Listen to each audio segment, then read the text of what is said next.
साथी, आज बाबा के 3 मई 2020 के अव्यक्त महावाक्य हैं।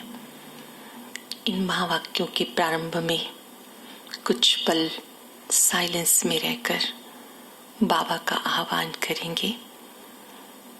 मुरलीधर बाबा, मुरली सुनाने के लिए आ जाओ। हम सब गोप गोपियां आपका इंतजार कर रही हैं। महसूस करें हमारे बुलावे पर वो महाज्योति उपस्थित हो जाते हैं और मैं गॉडली स्टूडेंट बाबा के महावाक्य सुन रहा हूं।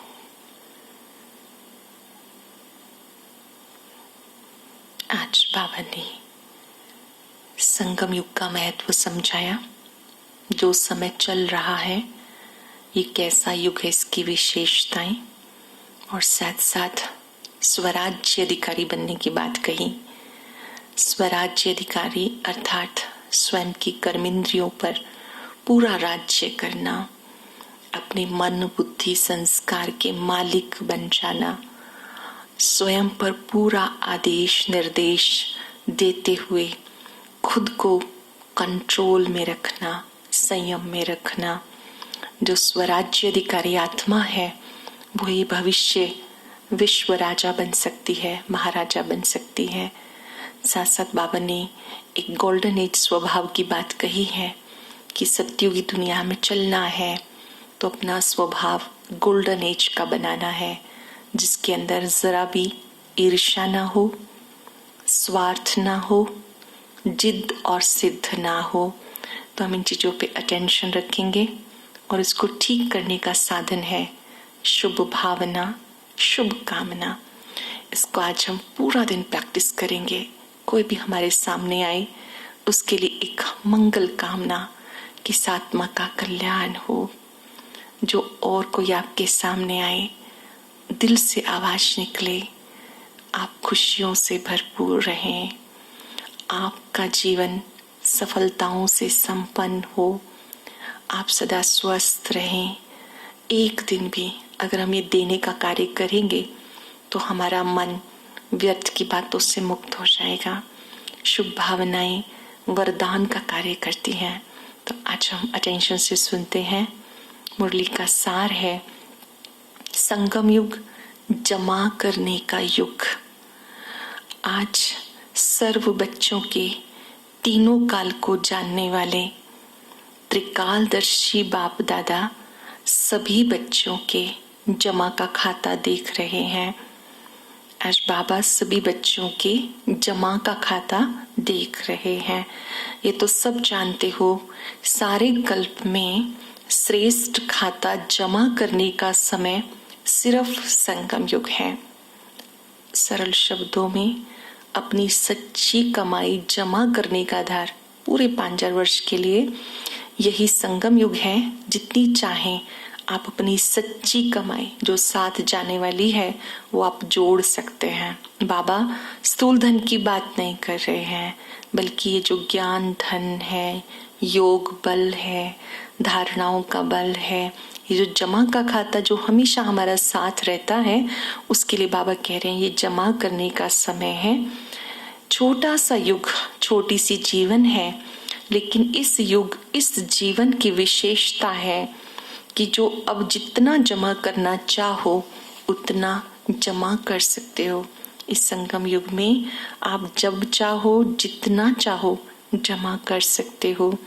इस समय के श्रेष्ठ खाते के प्रमाण पूज्य पद भी प्राप्त करते हो, फिर पूज्य सो पुजारी भी बनते हो। संगम युग के पुरुषार्थ अनुसार आप सत्युग त्रेता में पूज्य बनते हो और फिर द्वापर से पूज्य से पुजारी भी बन जाते हो। इस समय के श्रेष्ठ कर्मों का, श्रेष्ठ नॉलेज का, श्रेष्ठ संबंध का, श्रेष्ठ शक्तियों का, श्रेष्ठ युगों का सब श्रेष्ठ खाते अभी जमा करते हो। इस संगम युग में बहुत सारे हम अच्छे कार्य करते हैं, जैसे श्रेष्ठ कर्मों की पूंजी जमा करते हैं, श्रेष्ठ नॉलेज सुनते हैं, परमात्मा का सत्य ज्ञान सुनते हैं, श्रेष्ठ के साथ संबंध जोड़ते हैं, सर्वश्रेष्ठ शिव परमात्मा बाबा के साथ संबंध जोड़ते हैं, उनसे शक्तियां प्राप्त करते हैं और श्रेष्ठ गुणों का भी खाता अभी जमा करते हैं। द्वापर से भक्ति का खाता अल्पकाल का अभी अभी किया और अभी अभी फल पाया, खत्म हो गया। भक्ति का खाता अल्पकाल का, इसलिए अभी भक्ति का अल्पकाल का होता है, अभी कमाया अभी खाया। जमा करने का अविनाशी खाता जो जन्म जन्म चलता रहे, वो अविनाशी खाते जमा करने का अभी समय है। अटेंशन देंगे हम कि संगम युग पर जो हम जमा करते हैं वो हर जन्म में हमारे साथ रहता है, हर युग में हमारे साथ रहता है। इसलिए इस श्रेष्ठ समय को पुरुषोत्तम युग कहते हैं। नोट कर लेंगे अपने पास डायरी में कि संगम युग को क्या क्या कहते हैं। पुरुषोत्तम युग कहते हैं, धर्माऊ युग कहते हैं, परमात्मा अवतरण का युग कहा जाता है, जिसमें परमात्मा स्वयं अवतरित होते हैं। डायरेक्ट बाप द्वारा प्राप्त शक्तियों का युग, परमात्मा से डायरेक्ट हम शक्तियां प्राप्त करते हैं। अष्ट शक्तियां हम सबने सुनी हैं, इसके अतिरिक्त भी शक्तियां हैं, जैसे स्वयं को परिवर्तन करने की शक्ति, महसूसता की शक्ति, सर्व शक्तियां प्राप्त करते हैं। इसी युग में बाप विधाता वरदाता का पार्ट बचाते हैं। विधाता का मतलब कि हमें भाग्य बनाने की वो विधि बताते हैं, ऐसे ऐसे करो तो आपका भाग्य भविष्य के लिए सदा के लिए श्रेष्ठ बन जाएगा। वरदाता का भी पार्ट बचाते हैं, इसलिए इस युग को वरदानी युग भी कहते हैं। संगम युग को वरदानी युग भी कहते हैं। इस युग में स्नेह के कारण भोले भंडारी बन जाते हैं। इस समय शिव बाबा परमात्मा भोला भंडारी बन जाते हैं, जो एक का पदम गुना फल देता है। एक का पदम गुना जमा होने का विशेष भाग्य अभी प्राप्त होता है। और युगों में जितना और उतना का हिसाब है, अंतर हुआ ना, क्योंकि अभी डायरेक्ट बाप वर्षे और वरदान दोनों रूप में प्राप्ति कराने के निमित्त है। इस समय बाबा क्योंकि भोलानाथ है तो हमें डायरेक्ट प्राप्तियां कराता है। डायरेक्ट प्राप्ति करने का वरदान इस समय मिलता है। भक्ति में भावना का फल है, अभी वर्षे और वरदान का फल है। वहां केवल भावना का फल है, अभी वर्षे और वरदान का फल है। इसलिए इस समय के महत्व को जान, प्राप्तियों को जान, जमा के हिसाब को जान, त्रिकालदर्शी बन, हर कदम उठाते रहते हो ना। बाबा पूछ रहे हैं कि इतनी इंपॉर्टेंस आप देते हैं संगम युग को कि जमा करने का युग है, तो 1 मिनट भी मेरा वेस्ट ना जाए। प्राप्तियों का युग है और त्रिकालदर्शी बाप इस समय के महत्व को समझाते हैं कि जो समय चल रहा है ये पदम गुणा प्राप्त करने का है। इस समय का 1 सेकंड कितने साधारण समय से बड़ा है वो जानते हो। इस समय का 1 सेकंड भी, संगम युग का 1 सेकंड भी पद्मों की कमाई जमा कराने वाला है। सेकंड में कितना जमा कर सकते हो और सेकंड में कितना गवाते हो, दोनों चीजें बाबा बताते हैं कि जमा कितना होता है। अगर आप 1 सेकंड गवाते हो तो संगम का 1 सेकंड गवाना मतलब 1 वर्ष गवाना। ये अच्छी तरह से हिसाब जानते हो ना। या साधारण रीति से कुछ कमाया कुछ गवाया, ऐसा अमूल्य समय समाप्त तो नहीं कर रहे हो। जो संगम युग है इसका 1 सेकंड बहुत कीमती है। बाबा ने कहा इसको वेस्ट तो नहीं कर रहे हो। जब इसमें पदम गुणा जमा करते हो तो जब वेस्ट करते हो तो बोझ भी चढ़ता है। तो दोनों ही बातें बाबा ने कहा, इसी हिसाब को जानते हो ना। या साधारण रीति से ही टाइम वेस्ट कर देते हो। ब्रह्मा कुमार कुमारी तो बने हो, लेकिन अविनाशी वर्षे और विशेष वरदान के अधिकारी बने हो। बाबा को पहचान लिया, ज्ञान मिल गया, ब्रह्मा कुमार कुमारी बन गए। तो केवल ब्रह्मा कुमार कुमारी बन गए या साथ में ये जो प्राप्तियों वाला हिसाब है, बाबा ने कहा वो भी समझ लिया है ना। विशेष अविनाशी वर्षा वरदान उसके अधिकारी बने हो, क्योंकि इस समय के अधिकारी जन्म जन्म के अधिकारी बनते हैं। इस समय के किसी न किसी स्वभाव संस्कार, किसी संबंध के अधीन रहने वाली आत्मा जन्म जन्म अधिकारी बनने की बजाय प्रजापद की अधिकारी बन जाती है। इस समय किसी पुराने स्वभाव संस्कार के अधीन नहीं रहना, उन पुराने स्वभाव संस्कार को, अपनी वीकनेसेस को छोड़ देना है। तब हम भविष्य उच्च पद के अधिकारी बनेंगे। राज्य अधिकारी नहीं बन पाएंगे, प्रजापद अधिकारी बनते हैं। बनने आए हैं राजयोगी, राज्य अधिकारी, लेकिन अधीनता के संस्कार के कारण विधाता के बच्चे होते भी राज्य अधिकारी नहीं बन सकते।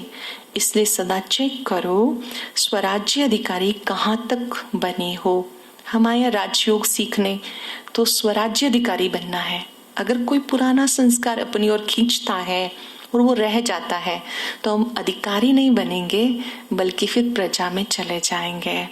तो बाबा ने कहा स्वराज्य अधिकारी बने हो। जो स्वयं अधिकार नहीं पा सकते हो वो विश्व का राज्य कैसे प्राप्त करेंगे। जो स्वयं पर राज्य नहीं कर सकते वो विश्व राज्य कैसे प्राप्त करेंगे। विश्व के राज्य अधिकारी बनने का चैतन्य मॉडल अभी स्वराज्य अधिकारी बनने से तैयार करते हो। भविष्य में जाने से पहले वर्तमान में हमें स्वराज्य अधिकारी बनना है। स्वराज्य अधिकारी अर्थात मैं आत्मा राजा हूँ, मन बुद्धि संस्कार की मालिक हूँ। मैं जैसे अपने मन को आदेश दूँ उसका पालन करे, अपने संस्कारों को दिव्य संस्कार बनाऊं। ऐसा ना हो कि मेरे संस्कार मुझे पुराने कार्यों की तरफ लेकर के जाएं। बाबा ने कहा कि आप सभी स्वराज्य अधिकारी बने हो। स्वराज्य अधिकारी सर्व कर्मेंद्रियों रूपी प्रजा के राजा बनना। प्रजा का राज्य है या राजा का राज्य है, ये तो जान सकते हो ना। प्रजा का राज्य है तो राजा नहीं कहलाएंगे। अगर हमारी कर्मेंद्रियां हमारी बात नहीं मानती तो स्वराज्य अधिकारी राजा नहीं कहा जाएगा। आज के राज्य में राजवंश समाप्त हो जाता है, प्रजा के राज्य में राजवंश समाप्त हो जाता है। कोई भी कर्मेंद्री धोखा देती है तो स्वराज्य अधिकारी नहीं कहेंगे। ऐसे तो कभी नहीं सोचना कि एक दो कमजोरी तो होती ही है, संपूर्ण तो लास्ट में बनना है, लेकिन बहुत काल की एक कमजोरी भी समय पर धोखा दे देती है। बहुत काल के अधीन बनने के संस्कार अधिकारी बनने नहीं देंगे। इसलिए अधिकारी अर्थात स्वराज्य अधिकारी अंत में संपूर्ण हो जाएंगे, इस धोखे में नहीं रहना। बहुत काल का स्वयं पर अधिकार विश्व राज्य अधिकारी बनाएगा। सरल शब्दों में कभी कभी हम कहते हैं कोई बात नहीं, एक दो बातें तो चलती हैं, तो बाबा ने कैसे चलाना नहीं बल्कि स्वराज्य अधिकारी बनना। जो स्वराज्य अधिकारी बनेंगे वो ही विश्व राज्य अधिकारी बनेंगे। सरल शब्दों में दूसरों पर आदेश चलाने की बजाय, अधिकार जमाने की बजाय पहले अपने मन के राजा बनो। अपने मन को कहो हे मन अब शांत होके बैठ जाओ। मन अगर नेगेटिव सोचने लगे, हे मन दूसरों के गुणों का चिंतन करो। हे मन दूसरों की अच्छाइयों को देखकर एप्रिशिएट करो। हे मन अपने बिंदु स्वरूप पे एकाग्र हो जाओ। जो आप कहें वो मानना शुरू कर दे, इसको हम कहते हैं स्वराज्य अधिकारी। तो बाबा ने कहा ऐसे जो स्वराज्य अधिकारी हैं वो बाबा के दिल तख्त नशीन बनते हैं। किसी भी प्रकार के अलबेलेपन से अपने अधिकार को गवा नहीं देना। आपका जो अधिकार है वो कब गायब हो जाता है, जब हम अलबेले हो जाते हैं, अपने आप को छोड़ देते हैं। हम सोचते हैं चलो फिर कभी हो जाएगा। बाबा ने कैसे छोड़ नहीं देना। अभी इस समय शक्तिशाली आत्मा बनो, गोल्डन एज स्वभाव वाले बनो। सेवा में भी कभी अभिमान और अपमान ना आए। स्वभाव में ईर्ष्या, जिद और सिद्ध का संस्कार ना हो। जब हम सेवा करते हैं तो अभिमान और अपमान की फीलिंग नहीं आनी चाहिए। अपने आप को बहुत अच्छा समझना जहाँ भी ईगो आता है तो बहुत सारी प्रॉब्लम्स खड़ी हो जाती हैं। अभिमान वाले को अपमान की फीलिंग बार बार आएगी, मेरी इंसल्ट हो गई, मेरी इंसल्ट हो गई। तो बाबा ने कहा ये खाद मिक्स मत करो, ना तो आपके मन में कभी स्वार्थ आए, ना जिद और सिद्ध आए। अगर आप जिद करते हैं, सिद्ध करते हैं तो कभी प्रसिद्ध नहीं हो सकते। बहुत सुंदर बात बाबा ने कही, इस अलाई को समाप्त कर गोल्डन एज स्वभाव वाले बनो, संस्कारों में सदा हां जी, जैसा समय जैसी सेवा वैसा अपने आप को मोल्ड कर लेना है। ऐसा मोल्ड करना, ये रियल गोल्ड बनना है। मुझे मोल्ड होना है अपनी चीजों को ठीक करने के लिए, गोल्डन स्वभाव बनाने के लिए। ये पक्का रखें कि कोई बदले या ना बदले, मुझे खुद को बदलना है। आपकी बहुत सारी समस्याएं हल हो जाएंगी इस बात से, जब आप ये सोचेंगे कि मैंने निज को बदलना है। दिक्कत कब आती है? जब हम सोचते हैं ये बदल जाए तो कितना अच्छा हो, ये बदल जाए तो कितना अच्छा हो। हर एक दूसरे में बदलाव चाहता है, जब उसकी अपनी बारी आती है तो बड़ा पेनफुल प्रोसेस लगता है। तो आज बाबा ने कहा ये इस चीज को ठीक करने के लिए याद करो, मैंने अपने आप को बदलना है। दूसरा करे या ना करे, मुझे बदलना है। जैसा समय जैसी सेवा, मुझे खुद को मोल्ड करना है, मुझे गोल्ड बनना है। दूसरा करे तो मैं करूं, ये जिद हो जाती है, ये रियल गोल्ड नहीं है। ये अलाई समाप्त कर गोल्डन एस्ट बनो।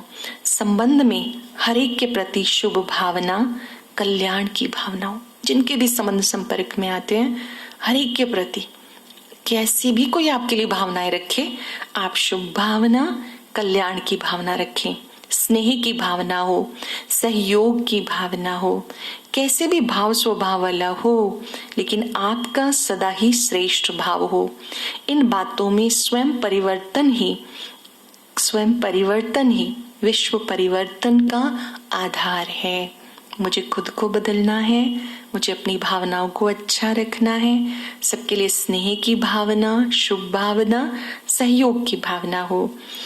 कोई भी समस्या आए, सुनते जब हो तो सुनते समय सोचो कि मुझे ये करना है। जब भी समस्या आती है सोच तो ये तो बड़ा मुश्किल है, लेकिन जब स्वराज्य अधिकारी बनेंगे तो हर समस्या का समाधान होता जाएगा। कभी भी समस्याओं में विचलित नहीं होना, कोई भी प्रॉब्लम आए विचलित नहीं होना। जैसे हर ताले की चाबी होती है, ऐसे हर समस्या का समाधान है। हमारा काम है साइलेंस में बैठना, बाबा से बात करना, हर समस्या का समाधान मिलेगा। फिर बाबा ने एक मुलाकात की, ये डॉक्टर्स के साथ मुलाकात है। हर एक खुद का भी डॉक्टर है और फिर जिनके भी संपर्क में आप आते हैं, अगर आप उनका मनोबल बढ़ा देते हैं, उनमें कॉन्फिडेंस क्रिएट करते हैं, तो आप भी रूहानी डॉक्टर हुए। तो ये बहुत ही सुंदर मुलाकात है। बाबा ने कहा अपने श्रेष्ठ उमंग उत्साह द्वारा अनेक आत्माओं को सदा खुशी में लाने वाले होना, हर एक आत्मा को खुशी देने वाले होना। सबसे पहली दवाई खुशी है। खुशी आधी बीमारी को तो ठीक ही कर देती है। तो रूहानी डॉक्टर्स अर्थात खुशी की दवाई देने वाले, तो ऐसे डॉक्टर होना। एक बार भी खुशी में खुशी की झलक अनुभव करा देंगे तो सामने वाली आत्मा सदा के लिए तंदुरुस्त हो जाएगी।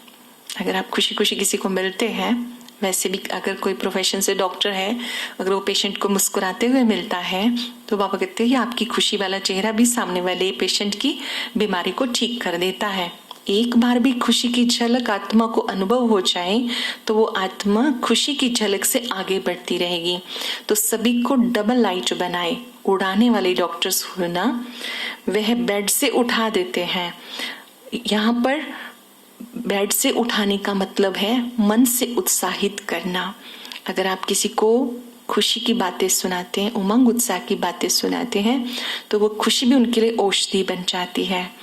आप सभी एक दूसरे से मिलकर खुशी बांटने वाले होना। सबके लिए एक ही पेशेंट, सबके लिए एक ही दवाई है, चाहे हार्ट पेशेंट भी क्यों ना हो। आप खुशी जैसी खुराक सबको देते चलो। साइलेंस के साधनों से सबको निरोगी बनाते चलो। हर एक को बाबा ने कहा जब भी मिलते हो तो आप खुशी की खुराक देते चलो, उनमें उत्साह का संचार करते चलो। कोई कोई आत्माएं मन से रोगी हैं, तो उनको भी उत्साहित करते चलो। अच्छा, आप तो विजयी आत्माएं हो, कभी कुछ भी हो हिम्मत कभी नहीं हारना। सफलता आपका जन्मसिद्ध अधिकार है। सफलता मेरा जन्मसिद्ध अधिकार है, इस निश्चय से आगे बढ़ते चलो। अच्छा, मीठे मीठे सिक्के लदे बच्चों प्रति माता पिता बाप दादा का याद प्यार, गुड मॉर्निंग। रूहानी बाप की रूहानी बच्चों को नमस्ते। रूहानी बच्चों की रूहानी बाप दादा को नमस्ते। अब आज की मुरली की मुख्य बातों पर आप विचार करेंगे कि मुख्य बाबा ने हम सबको कौन सी दवाई दी है। सदा खुश रहने की दवाई। कोई भी मिले तो उसको खुशी से मिलना है, हर काम खुशी से करना है और गोल्डन स्वभाव बनाना है। गोल्डन स्वभाव है इसमें स्वार्थ ना हो, जिद और सिद्ध ना हो। तो उसके लिए हम सब के लिए शुभकामनाएं करेंगे। आज का वरदान, शुभ चिंतन और शुभ चिंतक स्थिति के अनुभव द्वारा ब्रह्मा बाप समान मास्टर दाता भव। ब्रह्मा बाप समान मास्टर दाता बनने के लिए ईर्ष्या, घृणा, क्रिटिसाइज तीनों बातों से मुक्त रहकर सबके प्रति शुभ चिंतक बनो। शुभ चिंतन स्थिति का अनुभव कराओ। स्वयं सबके लिए शुभ चिंतक बनो। ईर्ष्या की अग्नि भी समाप्त करो। जो स्वयं जलता है वो दूसरे को भी परेशान करता है। घृणा वाले खुद भी गिरते हैं, दूसरे को भी गिराते हैं। हंसी में भी क्रिटिसाइज करने वाले, आत्मा को हिम्मतहीन करने वाले बोल कभी मत बोलो। कभी कभी हंसी हंसी में किसी को कुछ बोल देते हैं जिससे सामने वाले दुखी हो जाते हैं, तंग हो जाते हैं। ऐसे बोल नहीं बोलो। स्लोगन है, मन बुद्धि और संस्कारों पर संपूर्ण राज्य करने वाले ही स्वराज्य अधिकारी हैं। आज हम सब अभ्यास करेंगे। कोई भी मिले उसको हमें खुशी से मिलना है, खुशी की बातें याद दिलानी है और एक गुप्त पुरुषार्थ करेंगे कि अगर हमारे मन में कोई स्वार्थ है, किसी के प्रति ईर्ष्या है, ईर्ष्या वाले की निशानी क्या होती है कि वो कभी किसी की प्रशंसा की बात नहीं सुन सकता। अगर कोई प्रशंसा करेगा तो उसको अच्छा नहीं लगेगा। लेकिन जो ईश्वर चिंतन करने वाली आत्मा है वो दूसरों की प्रशंसा सुन के भी बहुत खुश होगी, हर एक को शाबाश देती रहेगी। तो हमें ईर्ष्या, जिद और सिद्ध इससे मुक्त होना है। तो उसके लिए हम प्रैक्टिस करेंगे शुभ भावना शुभ कामना। आज के दिन को हम शुभ भावना शुभ कामना दिवस मनाएंगे। आज वैसे भी रविवार छुट्टी का दिन है, तो हमें मन से इन विकारों की छुट्टी करनी है। जैसे किसी के प्रति भी ईर्ष्या है तो आज मन में पक्का कर लेंगे कि ईश्वर चिंतन करके मुझे इस ईर्ष्या के अवगुण को समाप्त करना है। जब हम किसी से ईर्ष्या करते तो हम कुछ छीन नहीं सकते, और जब हमारे भाग्य में नहीं है तो कोई दे भी नहीं सकता। तो क्यों ना मैं ईश्वर चिंतन करूं। और जिद और सिद्ध को भी छोड़ देना है, कोई भी जिद नहीं करनी है, बल्कि जो भी मिले उसके लिए शुभ भावना शुभ कामना। अभी हम 3 मिनट के लिए ऐसे प्रैक्टिस करेंगे। सारा विश्व हमारा परिवार है। सतर्क होके बैठ जाएं। अपने मस्तक में अपने स्वरूप को निहारें, महसूस करें। भ्रिकुटी कक्ष में विराजमान मैं शुभ चिंतक मणि हूं।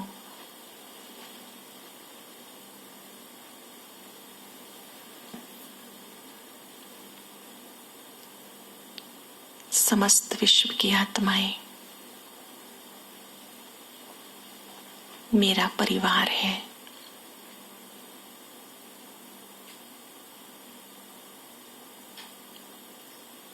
अंतःकरण से संकल्प करें,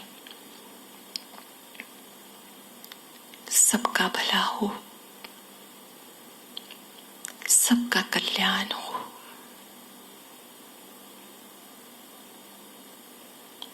सबके जीवन में खुशियां हों।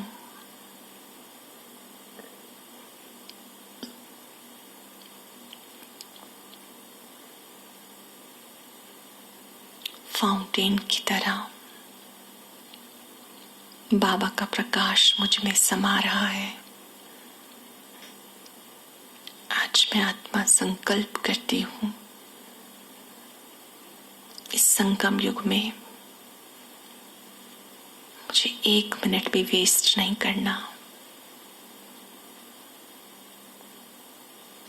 सबको शुभ भावनाएं, शुभकामनाएं देनी है।